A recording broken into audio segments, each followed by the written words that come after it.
اعوذ باللہ من الشیطان الرجیم بسم اللہ الرحمن الرحیم۔ السلام علیکم۔ آج نبی کریم صلی اللہ علیہ وآلہ وسلم کے معجزات بیان کیے جائیں گے۔ سفر کے دوران ایک مقام پر پانی ختم ہو گیا۔ صحابہ کرام رضی اللہ عنہم حضور اکرم صلی اللہ علیہ وآلہ وسلم کے پاس آئے۔ اس وقت آپ صلی اللہ علیہ وآلہ وسلم کے سامنے پانی کا ایک برتن تھا۔ آپ صلی اللہ علیہ وآلہ وسلم اس برتن سے وضو فرما رہے تھے۔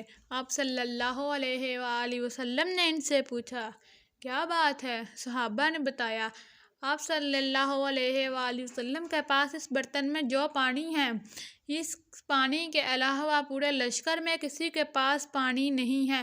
یہ سن کر آپ صلی اللہ علیہ وآلہ وسلم نے پانی کے برتن میں اپنا ہاتھ مبارک رکھ دیا۔ جو ہی آپ صلی اللہ علیہ وآلہ وسلم نے ہاتھ مبارک پانی میں رکھا، آپ صلی اللہ علیہ وآلہ وسلم کی انگلیوں سے پانی اس طرح نکلنے لگا جیسے برتن میں چشمے پھوٹ پڑے ہیں۔ ایک صحابی کا بیان ہے کہ میں نے آپ صلی اللہ علیہ وآلہ وسلم کی انگلیوں سے پانی کے فوارے نکلتے دیکھے۔ حضرت موسیٰ علیہ السلام کے لیے ایک پتھر سے پانی کا چشمہ پھوٹ نکلا تھا، لیکن یہاں نبی کریم صلی اللہ علیہ وآلہ وسلم کی انگلیوں سے پانی جاری ہو گیا تھا۔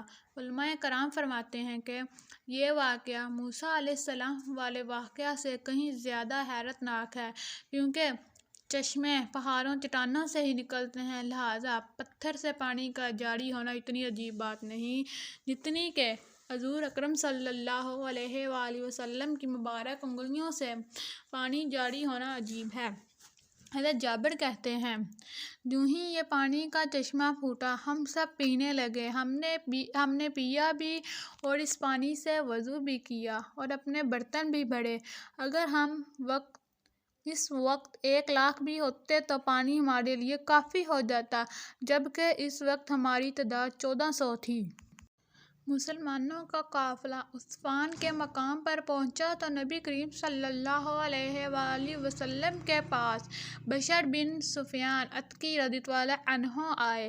آپ صلی اللہ علیہ وآلہ وسلم نے پہلے ہی انہیں جاسوس بنا کر مکہ کی طرف روانہ کر دیا تھا، کیونکہ آپ صلی اللہ علیہ وآلہ وسلم کی نیت اگرچہ صرف عمرے کی تھی، لیکن قریش کے بارے میں اطلاعات رکھنا بھی ضروری تھا۔ بشر رضی اللہ عنہ نے آ کر بتایا، اے اللہ کے رسول، قریش کو اطلاع مل چکی ہے کہ آپ صلی اللہ علیہ وآلہ وسلم مدینہ منورہ روانہ ہو چکے ہیں۔ دیہاتوں میں جو ان کی اطاعت گزار لوگ ہیں، قریش نے ان سے بھی مدد طلب کی ہے۔ بنی ثقیف بھی ان کی مدد کرنے پر آمادہ ہیں اور ان کے ساتھ عورتیں اور بچے بھی ہیں۔ وہ لوگ مکے سے نکل کر ذی طویٰ کے مقام تک آ گئے ہیں۔ انہوں نے ایک دوسرے سے عہد کیا ہے کہ وہ آپ صلی اللہ علیہ وآلہ وسلم کو مکہ میں داخل ہونے نہیں دیں گے۔ دوسرے یہ کہ خالد بن ولید، جو اس وقت تک مسلمان نہیں ہوئے تھے، گھڑ سوار دستہ کے لیے قرۂ امیم کے مقام تک آ گئے ہیں۔ ان کے دستے میں 200 سوار ہیں اور وہ آپ کے خلاف صف بندی کر چکے ہیں۔ یہ اطلاعات ملنے پر آپ صلی اللہ علیہ وآلہ وسلم نے حضرت عباد بن بشر کو حکم فرمایا کہ وہ مسلمان گھڑ سواروں کے ساتھ آگے بڑھیں۔ یہ آگے بڑھے اور حضرت خالد بن ولید کے دستے کے سامنے پہنچ گئے۔ انہوں نے بھی صف بندی کر لی۔ نماز کا وقت ہوا تو حضور اکرم صلی اللہ علیہ وآلہ وسلم نے نماز شروع کی۔ جب مسلمان نماز سے فارغ ہوئے تو کچھ مشرکوں نے کہا کہ ہم نے اچھا موقع گنوا دیا، ہم اس وقت ان پر حملہ کر سکتے تھے جبکہ یہ نماز پڑھ رہے تھے، ہم اس وقت انہیں آسانی سے ختم کر سکتے تھے۔ ایک اور مشرک نے کہا، کوئی بات نہیں، ایک اور نماز کا وقت آ رہا ہے اور نماز ان لوگوں کو اپنی جان سے بھی زیادہ عزیز ہے۔ ظاہر ہے یہ نماز پڑھے بغیر تو رہیں گے نہیں، سو ہم اس وقت ان پر حملہ کریں گے۔ نماز عصر کا وقت ہوا تو اللہ تعالیٰ نے حضور نبی کریم صلی اللہ علیہ وآلہ وسلم کے پاس حضرت جبریل علیہ السلام کو بھیج دیا۔ وہ صلاۃ خوف کی آیات لے کر آئے تھے، جس میں اللہ تعالیٰ نے فرمایا، ترجمہ، اور جب آپ ان کے درمیان ہوں اور آپ انہیں نماز پڑھانا چاہیں تو یوں کرنا چاہیے کہ لشکر کا ایک گروہ تو آپ صلی اللہ علیہ وآلہ وسلم کے ساتھ کھڑا ہو جائے اور وہ لوگ ہتھیار لے لیں، پھر جب یہ لوگ سجدہ کر چکیں تو یہ آپ کے پیچھے آ جائیں اور دوسرا گروہ جس نے نماز نہیں پڑھی آ جائے اور نماز پڑھ لے، اور یہ اپنے بچاؤ کا سامان ہتھیار وغیرہ لے لیں۔ سورۃ النساء۔ چنانچہ اس طرح نماز ادا کی گئی۔ یہ نماز خوف تھی، یعنی جب دشمن سے مقابلہ ہو تو آدھا لشکر پیچھے ہٹ کر 2 رکعت ادا کر لے اور واپس اپنی جگہ پر آ جائے، باقی جو لوگ رہ گئے ہیں اب وہ جا کر 2 رکعت ادا کریں۔ اس نماز کی ادائیگی کا تفصیل فقہ کی کتاب میں دیکھا جا سکتا ہے۔ مسلمانوں نے جب عصر کی نماز اس طرح ادا کی تو مشرک بول اٹھے، افسوس! ہم نے ان کے خلاف جو سوچا تھا اس پر عمل نہ کر سکے۔ ادھر حضور اقدس صلی اللہ علیہ وآلہ وسلم کو اطلاع ملی کہ قریش مکہ آپ کو بیت اللہ کی زیارت سے روکنے کا فیصلہ کر چکے ہیں، تو آپ صلی اللہ علیہ وآلہ وسلم نے صحابہ کرام سے اس بارے میں مشورہ کیا تو ان سے فرمایا، لوگو مجھے مشورہ دو، کیا تم یہ چاہتے ہو کہ ہم بیت اللہ کی زیارت کا فیصلہ کر لیں اور جو بھی ہمیں اس سے روکے اس سے جنگ کرے؟